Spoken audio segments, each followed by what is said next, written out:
Anadolu Gençlik Derneği olarak 6 yıldır düzenlediğimiz Türkiye genelinde Siyer Nebi sınavımıza bu yılda bugün 15 Aralık olmak üzere sınavımızı an itibariyle şu anda yapıyoruz.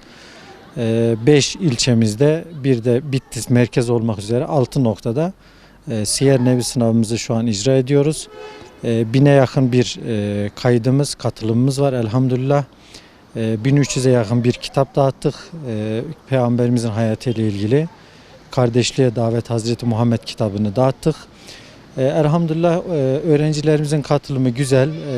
Bu 2 ay süresi boyunca teşkilatımızla birlikte okul ziyaretlerimiz, sınıf ziyaretleri, öğrenci ziyaretlerimizi yaptık. Kayıtlarımızı sistemden aldık elhamdülillah. Bugün de sınavımızı yapıyoruz. Başta bu çalışmalarda emeği geçen, gayret eden, maddi ve manevi her yönden destek olan herkese, başta İl Milli Eğitim Müdürümüz olmak üzere okul müdürlerimize, teşkilat mensubu kardeşlerimize teşekkür ediyorum. Allah razı olsun. Siyer Nebi sınavımızı yapma gayemiz tabii ki bizim hayatımızın önderi, lideri, rehberimiz, her yönüyle bizim için örnek olan Peygamberimiz Aleyhisselatü Vesselam'ın iki cihan saadetinin kurtuluşuna vesile olacak hayatını örnek almamız ve bunu gençlerimize örnek olarak ortaya koymamız amacıyla yapıyoruz.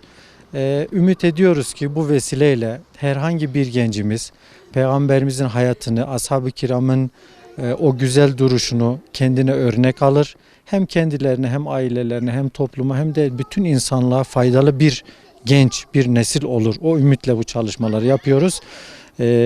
İnşallah bu çalışmaları devam ettireceğiz.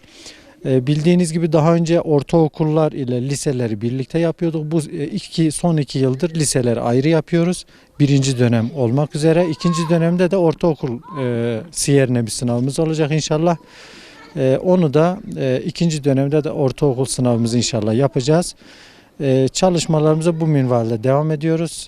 Tekraren katılan, kayıt olan, öğrencisini teşvik eden öğretmen ve velilere her birine ayrı ayrı teşekkür ediyoruz. Allah razı olsun. Ve bize mikrofonlarını açan, bizi bu çalışmalarımızı dünyaya duyuran İlka Haber Ajansı'na da ayrıyeten gerçekten teşekkür ediyoruz. Allah razı olsun.